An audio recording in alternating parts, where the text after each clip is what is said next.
გამარჯობა მეგობრებო, დღეს განვიხილოთ საფერმენტაციო ავზი, რომელიც ჩამომივიდა და შემოგთავაზებთ მცირე განხილვას.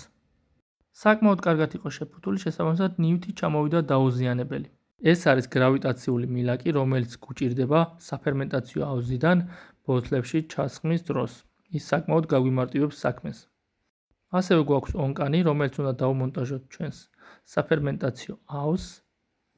უმჯობესია ეს შემდეგში შეიცვალოს უჟანგავი ფოლადის უფრო ძლიერი და გამძლე ონკანით, მაგრამ ეს მოყვება და ამ ეტაპზე ამას დავჯერდები.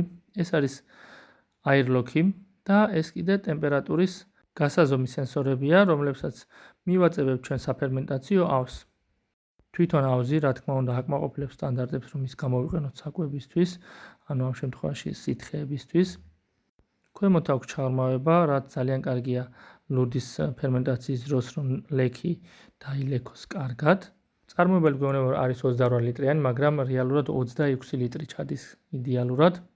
მაგრამ ასევე უნდა გავითვალისწინოთ, რომ ფერმენტაციის დროს ჭირდება ადგილი, შესაბამისად საშუალოდ 22 ლიტრის სითხის ჩასხმა არის რეკომენდირებული მასში. როგორც ხედავთ, ონკანი საკმაოდ მარტივად მაგრდება, გარედან და შიგნიდან დავუფენთ რეზინას და მოუჭერთ მას. თავსახური საკმაოდ ხარისხიანია და აქვს ბევრი ჩამკეტი, რაც განაპირობებს ავზის ჰერმეტულობას. საბოლოო შეფასებით, ავზი არის საკმაოდ მყარი და ხარისხიანი.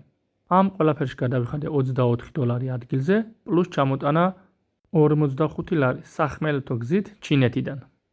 აწყობილ მდგომარეობაში აი ასე გამოიყურება ჩვენი საფერმენტაციო ავზი. გთხოვთ გამოიწეროთ ჩემი არხი. ნახვამდის.